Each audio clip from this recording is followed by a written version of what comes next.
नमस्कार दोस्तों, स्वागत है आपका हमारे यूट्यूब चैनल में। हम देख रहे थे सामान्य हिंदी। इसके अंतर्गत हमने इससे पहले देखा था विराम चिन्ह और विशेषण। ठीक है, तो इनके जो एमसीक्यू थे वो हमने नहीं किए थे। तो आज हम देखेंगे विराम चिन्ह से संबंधित कुछ महत्वपूर्ण एमसीक्यू, और इसके बाद हम इसी वीडियो में अंत में देखेंगे कुछ प्रश्न विशेषण से। ठीक है, तो आइए शुरू करते हैं आज की वीडियो। तो आज का हमारा पहला प्रश्न है, 20वीं शताब्दी से पूर्व तक हिंदी तथा अन्य भारतीय भाषाओं में कौन सा विराम चिन्ह प्रयुक्त होता था। ठीक है, आपसे यहाँ पे पूछा गया है कि 19वीं शताब्दी से पहले हिंदी तथा जो अन्य भारतीय भाषाएं हैं उनमें कौन सा विराम चिन्ह प्रयुक्त होता था। तो 19वीं शताब्दी से पहले जो विराम चिन्ह प्रयुक्त होता था वो था पूर्ण विराम। ठीक है, तो इसका जो सही उत्तर है वो है ऑप्शन ए, पूर्ण विराम।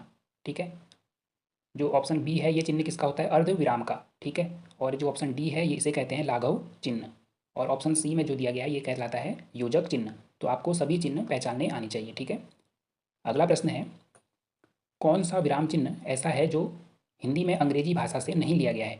ठीक है, तो पूर्ण विराम के अलावा सभी जो विराम चिन्ह है वो हमने कहाँ से लिए हैं, अंग्रेजी भाषा से लिए हैं। लेकिन यहाँ पे पूछा गया है कौन सा विराम चिन्ह ऐसा है जो अंग्रेजी भाषा से नहीं लिया गया है। तो जो इसका सही उत्तर हो जाएगा ऑप्शन डी। ठीक है, पूर्ण विराम। तो पूर्ण विराम जो है अंग्रेजी भाषा से नहीं लिया गया है। इसके बाद अगला प्रश्न है, परंपरागत छंदों यथा दोहा, सोरठा आदि के दूसरे चरण के अंत में कितने पूर्ण विराम चिन्ह लगाए जाते हैं। तो आपने देखा होगा कोई दोहा होता है तो जो उसका दूसरा चरण होता है जब वह समाप्त होता है तो वहाँ पे हम क्या करते हैं, 2 पूर्ण विराम लगाते हैं, और पहले चरण में 1 पूर्ण विराम लगाया जाता है। ठीक है, तो इसका सही उत्तर हो जाएगा ऑप्शन बी। ठीक है, अगला प्रश्न है, वाक्य में क्षण भर ठहराव के लिए प्रयुक्त विराम चिन्ह है।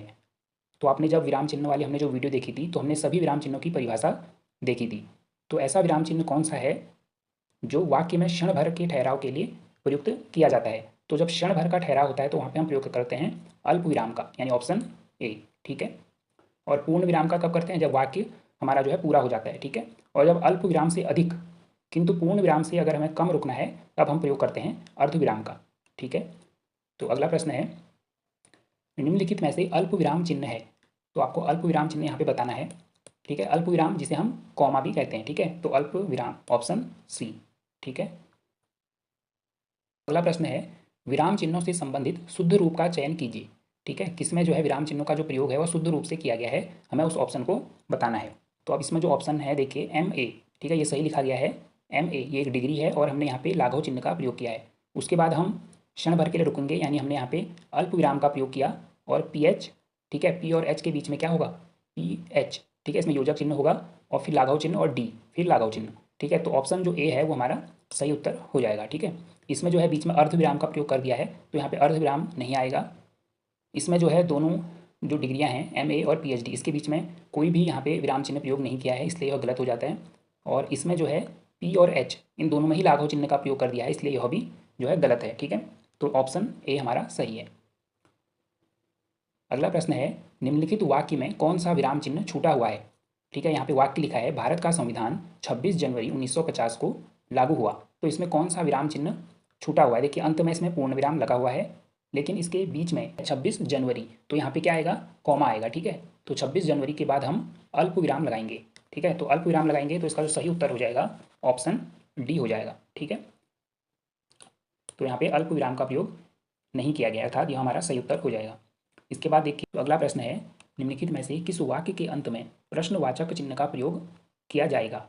ठीक है, तो प्रश्नवाचक चिन्ह जहाँ पे प्रश्न जिस वाक्य में किया जाता है उसे हम प्रश्नवाचक चिन्ह यहाँ पे लगाएंगे। अब देखिए,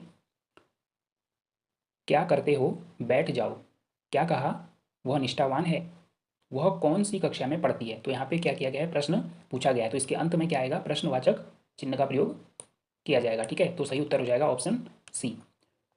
अगला प्रश्न है, दो क्रियाओं के एक साथ प्रयोग होने पर उनके बीच कौन सा विराम चिन्ह प्रयुक्त होता है। तो जब दो क्रियाएं एक साथ प्रयुक्त होती हैं तो वहाँ पे योजक चिन्ह का प्रयोग किया जाता है। किस चिन्ह का, योजक चिन्ह का, यानी ऑप्शन बी। ठीक है, जैसे लिखना पढ़ना। ठीक है, लिखना और पढ़ना, तो इसके बीच में हम योजक चिन्ह का प्रयोग करते हैं। इसके बाद जो अगला प्रश्न है, सुख दुख के बीच में कौन सा विराम चिन्ह लगता है। तो सुख और दुख, इसके बीच में जो डैश लगा है इसे हम कहते हैं योजक चिन्ह। ठीक है, इसके बाद अगला प्रश्न है, निम्नलिखित विकल्पों में उद्धरण चिन्ह का प्रयोग कहाँ होगा। तो हमने जब उद्धरण चिन्ह देखा था, इसमें हमने देखा था दो प्रकार के उद्धरण चिन्ह होते हैं, एक होता है इकहरा उद्धरण चिन्ह और एक होता है दोहरा उद्धरण चिन्ह। तो यहाँ पे पूछा गया है कि किस विकल्प में उद्धरण चिन्ह का प्रयोग किया जाएगा। देखिए, जब कोई वाक्य अर्थ की दृष्टि से पूर्ण हो जाए, नहीं, यहाँ पे तो हम पूर्ण विराम का प्रयोग करते हैं, ठीक है। जब कोई प्रश्न पूछा गया हो, तो जब प्रश्न पूछा गया है तो प्रश्नवाचक यहाँ पे चिन्ह लगेगा, ठीक है। जब किसी के कथन को ज्यों का त्यों उद्धृत किया जाए, हाँ ये सही है, ठीक है। जब किसी के कथन को हम ज्यों का त्यों लिख लेते हैं तो वहाँ पे कौन सा चिन्ह प्रयोग होता है, उद्धरण चिन्ह, और कौन सा जो हमारा दोहरा उद्धरण चिन्ह है वो प्रयोग होता है, ठीक है। तो ऑप्शन सी इसका सही उत्तर हो जाएगा। अब अगला प्रश्न देखिए, निम्नलिखित वाक्य में कौन सा विराम चिन्ह प्रयुक्त होगा। तो वाक्य लिखा गया है, गोदान प्रेमचंद्र की सर्वाधिक लोकप्रिय औपन्यासिक कृति है, ठीक है।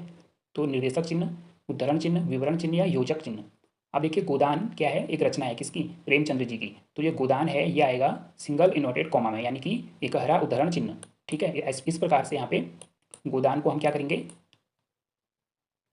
इन्वर्टेड कॉमा में लिखेंगे, ठीक है, उद्धरण चिन्ह। तो इसका ऑप्शन हो जाएगा बी, ठीक है। अगला प्रश्न है, किसी व्यक्ति या साहित्यकार के उपनाम के साथ कौन सा विराम चिन्ह प्रयुक्त होता है।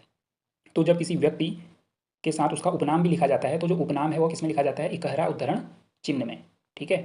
तो ये हो जाएगा ऑप्शन सी, ठीक है। जैसे हमने लिखा सुभाष चंद्र बोस और हमने फिर क्या लिख दिया आगे से, नेताजी। तो नेताजी हम किसमें लिखेंगे, इकहरा उद्धरण चिन्ह में लिखेंगे, ठीक है।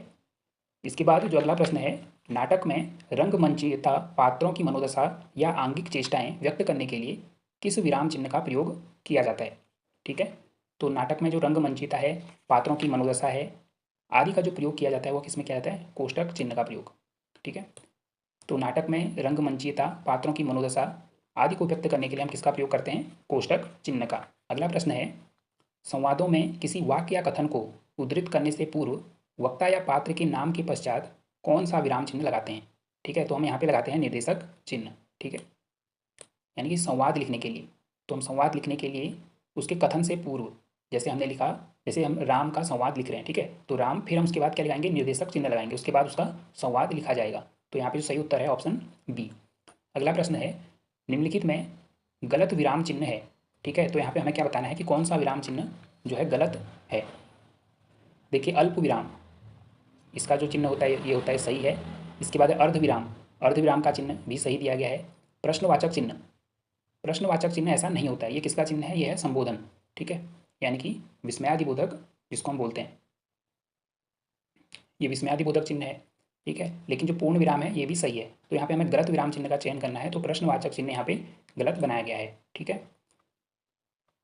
अगला प्रश्न है, जब वाक्य या वाक्यांश में कोई शब्द या अंश छूट जाता है तो उसे पूरा करने के लिए छूटे हुए शब्द को ऊपर लिख देते हैं, इस स्थिति में कौन सा विराम चिन्ह प्रयोग किया जाता है। तो यहाँ पे प्रयोग किया जाता है त्रुटिबोधक चिन्ह, या इसी त्रुटिबोधक चिन्ह को हम कहते हैं हंस पद, ऑप्शन डी, ठीक है।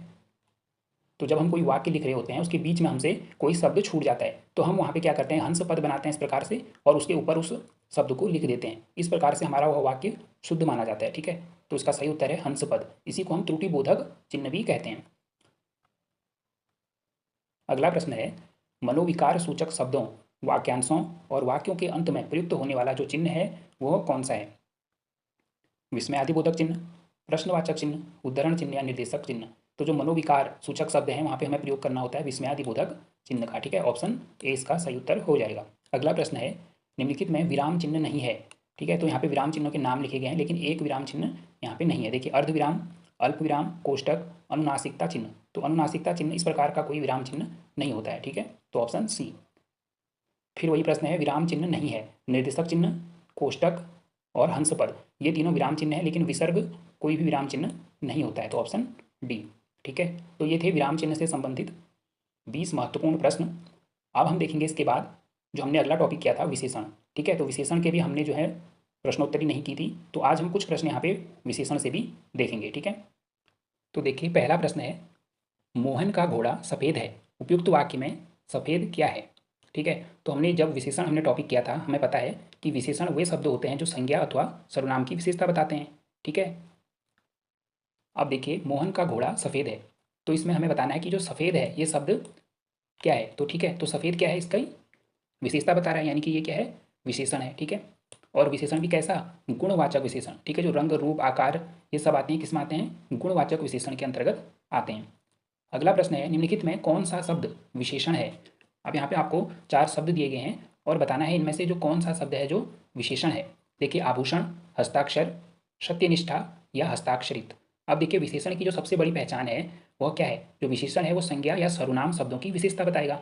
तो आपको जब इस प्रकार से पहचान करनी होती है तो आप उस विशेषण के बाद कोई भी संज्ञा या सर्वनाम शब्द लगा के देख सकते हैं। अब देखिए, आभूषण, आभूषण एक प्रकार से संज्ञा शब्द है, ठीक है। हस्ताक्षर, सत्यनिष्ठा या हस्ताक्षरित। अब इसमें जो है सत्यनिष्ठा, ये क्या है, ये एक भाव को प्रदर्शित करता है, ये विशेषण नहीं है, ठीक है। और जबकि जो हस्ताक्षरित है, अब देखिए हस्ताक्षरित पत्र हो सकता है, ठीक है। तो इसके बाद हम कोई भी संज्ञा शब्द फिट कर सकते हैं, ठीक है, संज्ञा या सर्वनाम। तो जो हमारा विशेषण शब्द है, जो हस्ताक्षरित पत्र, यानी उस पत्र की विशेषता को बता रहा है कि वह पत्र क्या है, हस्ताक्षरित है। तो इस प्रकार से इस प्रश्न का जो सही उत्तर होगा ऑप्शन डी, हस्ताक्षरित हो जाएगा, ठीक है। अब देखिए, अगला प्रश्न है, विशेषण जिन संज्ञा या सर्वनाम शब्दों की विशेषता बताते हैं उन्हें क्या कहते हैं। तो विशेषण जिन संज्ञा या सर्वनाम शब्दों की विशेषता बताते हैं उन्हें कहते हैं विशेष्य, ठीक है। जिन शब्दों के द्वारा विशेषता बताई जाती है उन्हें तो हम क्या कहते हैं, विशेषण कहते हैं। लेकिन जिनकी विशेषता अर्थात जो संज्ञा और सर्वनाम शब्द हैं वो यहाँ पे क्या कहलाते हैं, विशेष्य कहलाते हैं, ठीक है। अगला प्रश्न है, हिंदी में विशेषण के कितने भेद माने गए हैं। तो हिंदी में विशेषण के हमने देखे थे कितने भेद, 4 भेद माने गए हैं, ठीक है। अगला प्रश्न है, निम्नलिखित वाक्यों में से उस वाक्य का चयन कीजिए जिसमें गुणवाचक विशेषण का प्रयोग हुआ है। अब देखिए, कार्यक्रम में थोड़े लोग लगे हैं, उस पुस्तक को यहाँ लाइए, आधुनिक युग कंप्यूटर का युग है, यह सुरेश का घर है। तो इसमें देखिए, आधुनिक युग कंप्यूटर का युग है, तो आधुनिक जो है ये क्या है, ये गुणवाचक विशेषण है, ठीक है। ये किसका बोध करा रहा है, कालबोधक विशेषण का बोध करा रहा है, ठीक है। तो आधुनिक, ठीक है। तो इस प्रकार से जो ऑप्शन सी है ये इसका सही उत्तर हो जाएगा, इसमें गुणवाचक विशेषण का प्रयोग हुआ है। अगला प्रश्न है, निम्नलिखित वाक्यों में से उस वाक्य का चयन कीजिए जिसमें परिमाणवाचक विशेषण प्रयुक्त हुआ है। तो हमने देखा था परिमाणवाचक जो विशेषण होता है किसे कहते हैं, जिसे हम नाप या तोल सकते हैं, ठीक है। अब देखिए, वह बाजार से 10 किलोग्राम चावल लाया, तो 10 किलोग्राम चावल, तो ये क्या है, तो यह है परिमाणवाचक विशेषण, यानी ऑप्शन डी आपका सही उत्तर हो जाएगा। शीला ने आधा लीटर दूध पी लिया, इस वाक्य में विशेषण है, तो आधा लीटर दूध, ये भी क्या है, परिमाणवाचक विशेषण है, ठीक है। क्योंकि दूध को हम क्या कर सकते हैं, नाप या तोल सकते हैं, लेकिन इसको हम काउंट नहीं कर सकते हैं। अगला प्रश्न है, वह खंबा गिर जाएगा, उपयुक्त वाक्य में कौन सा विशेषण है, यानी वह खंबा, तो ये क्या है, निश्चयवाचक सार्वनामिक विशेषण है। तो सार्वनामिक विशेषण क्या होते हैं, ऐसे सर्वनाम जो संज्ञा से पहले आके उसी के बारे में बात करते हैं। देखिए, जैसे वह खंबा, तो यह वह क्या है, सर्वनाम है, और खंबा क्या है, एक संज्ञा है, ठीक है। तो संज्ञा से पहले आने वाला सर्वनाम जो उसी संज्ञा के बारे में बात करे तो वह क्या कहलाते हैं, सार्वनामिक विशेषण कहलाता है। तो ऑप्शन सी इसका सही उत्तर हो जाएगा। अगला प्रश्न है, अग्नि का विशेषण है, तो अग्नि का जो विशेषण रूप हो जाएगा वो हो जाएगा आग्नेय, ठीक है, ऑप्शन डी।